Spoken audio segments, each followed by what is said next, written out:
Hindavi poetry में इस्तेमाल किया है वो इस ब्रिज के रीजन से इंस्पायर्ड है। गोरी है और पंखट है और गगरी का फोड़ना है, कौन करता था? कृष्ण जी करते थे। ये पूरा प्लाज्मा खुसरो बांधता है अपनी शायरी में इस खित्ते के सूफिस्टिक थॉट से इंस्पायर होकर। चुनाचे मैकश साहब इस अकबराबाद की, इस हिंदुस्तान की, इसी मुश्तरक तहजीब के अलमबरदार थे और यही वजह है वो फानी से बहुत मुतासिर थे। फानी से उनका इत्तिबात था, फानी से उनकी कुर्बत थी और फानी हम जानते हैं कि उनकी जो भी फिलॉसफी ऑफ लाइफ थी, उनकी फिलॉसफी ऑफ लाइफ में आजकल के हिसाब से थोड़ा सा नेगेटिविज्म, थोड़ा सा पेसिमिज्म हम पाते हैं फानी के यहाँ, लेकिन मैकश साहब के यहाँ आपको उम्मीद और आइंदा की उम्मीद और इंसान की जात से उम्मीद नजर आती है। सरासर मैं आपकी इजाजत से एक दो शेर पढ़ना चाहती हूँ मैकश साहब के।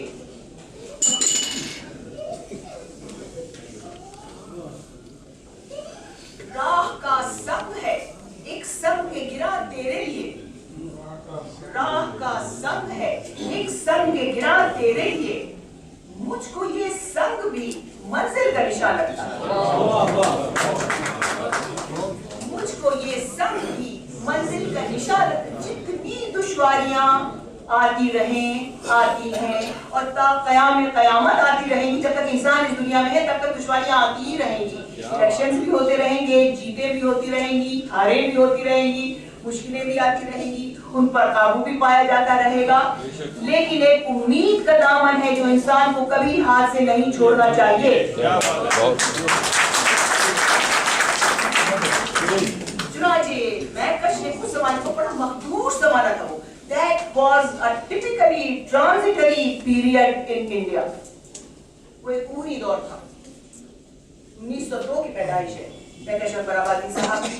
1924 तक वो जवान हुए, बड़े हुए, पुख्ता हुआ उनका ज़हन, उनका काम पुख्ता हुआ। क्या ज़माना है 1924?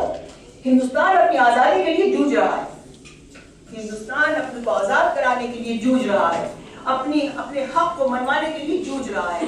चीजें बदल रही हैं, दिमाग बदल रहे हैं, ज़बानें बदल रही हैं, शेर बदल रहा है, रवायतें बदल रही हैं। ये वो दौर है जब आपके बुजुर्ग गिरामी ने अपनी शायरी का सिक्का, अपने फिक्र का, अपने किरदार का सिक्का जमाया।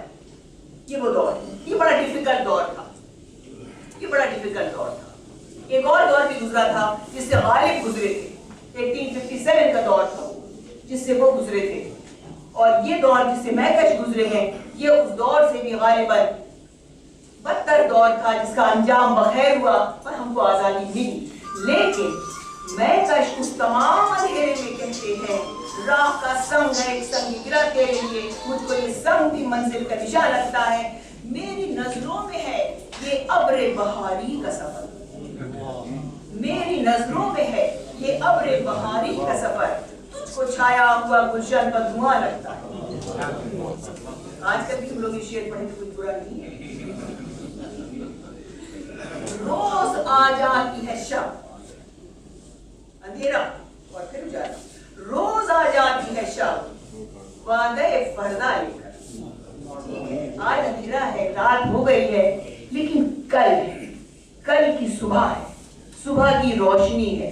अंधेरे से न घबराओ, रोशनी तुम्हारी मुंतजिर है और तुम रोशनी के मुंतजिर रहो। रोज आ जाती है शब वादे फरदा लेकर, कितना अच्छा ये जहाने गुजरा लगता है, कितना अच्छा। और फिर मैं अपनी तकरीर का सरनामा बनाना चाहती थी इस शेर को जो अब आपके सामने पढ़ रही हूँ। सरनामा बनाना मैसर नहीं हुआ, आगरे में खो गई, लेकिन बहरहाल शेर ये है जो मैकश ने कहा, दिल की कुछ बात करें तुझसे, यहाँ आ मैकश, दिल की कुछ दिल। यहाँ देखिए जनाब शेर पढ़ना, यहाँ हमारे एक आदमी बैठे हुए हैं जो माशाल्लाह उस्ताद हैं। शेर में लफ्ज के ऊपर जिस लफ्ज पर आप स्ट्रेस देंगे मानी शेर के बदल जाएंगे। जिस लफ्ज पर आपने स्ट्रेस दी और शेर की माना में जमीन से आसमान तक का फर्क पैदा हो जाएगा। दिल बात है, दिल को जोड़ दीजिए। दिल और बातें तो सबसे होती रहती है, तुझसे तो हम दिल की बात करेंगे, दिल की कुछ बात करें तुझसे। यहाँ महकश, तू मुझे वाकिफ़े असरार जहां लगता है, तू मुझे वाकिफ़े असरार जहां लगता है। तो जनाब, ये वाकिफ़े असरार जहां इतनी आसानी से नहीं बन जाता है आदमी। और बड़ी मुअज़्ज़ज़ हस्ती थी उनकी, बड़ी मोहतरम हस्ती थी उनकी, सज्जादे के मालिक थे, सूफी रवायत के मालिक थे। अपने बाप से 2.25 साल की उम्र में वालिद का इंतकाल हुआ, सजादा नशीनी उनके से छुड़ा गई। लोग उनके हाथ पर, उनके छोटे छोटे हाथों पर बैत करने लगे। ये वो ट्रेडिशन था, ये वो रवायत थी जो महकश को विरासत में मिली। ये तो उनको विरासत में मिली, लेकिन खुद उन्होंने अपनी फिक्र से, अपनी सोच से, अपनी समझ से इस पूरी फिक्र को एक नई डायरेक्शन में चैनलाइज किया। और आदमी तो वही है कि जो वक्त के साथ अपनी फिक्र को बदले, उसको मोड़ करे, उसको आगे बढ़ाए।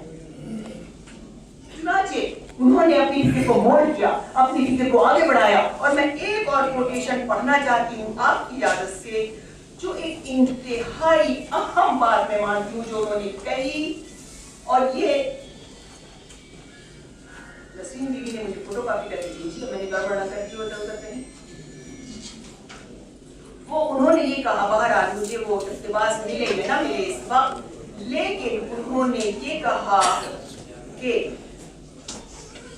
अफसोस की बात है कि हम एक ही मुल्क में रहते हैं, लेकिन एक दूसरे के कल्चर से सरासर नावाकिफ हैं। फिर उन्होंने तकरीबन 2 पैराग्राफ में ये बात कही है, अगर मुझे मिल जाए मैं आपको सुनाना चाहती हूँ कि किस तरह से हमारा जो दूसरा मुल्क का साथी है उसको ये नहीं मालूम कि ईद क्या होती है, हमको ये नहीं मालूम कि होली का कंसेप्ट क्या है, उसको ये नहीं मालूम कि मुहर्रम क्या होता है, और हमको ये नहीं मालूम कि दशहरा क्या होता है। जरूरत किस बात की है, उन्होंने जब ये सोचा कि आपसी लेन देन और एक्सचेंज ऑफ नॉलेज से हम एक दूसरे के कल्चर से करीब आए, एक दूसरे के कल्चर को समझें, एक दूसरे के कल्चर को जानें। और तब शादी मुझसे पहले शायद टंडन साहब ने ये बात कही कि ये जो हमारा कल्चर है, इस मुल्क का जो कल्चर है, वो एक नायाब विरासत है हमारे लिए, एक नायाब विरासत है हमारे लिए कि जिसको मेंटेन रखना, जिसको सही और सालिम रखना हम सब का फर्ज है। ये उन्होंने जब महसूस किया और अपनी तहरीरों में छोड़ कर गए ताकि आने वाली जनरेशन भी इसको महसूस करें और इस कल्चर को एक अपनी विरासत का सबसे अहम हिस्सा माने और उसको फरोग देने की कोशिश करें। इसीलिए मैं ये कहती हूँ कि बज़्म महकश जो आपने इसकी बुनियाद डाली है, let it not only be a Bazm, let it be a movement for the progress of Mahkash ideology.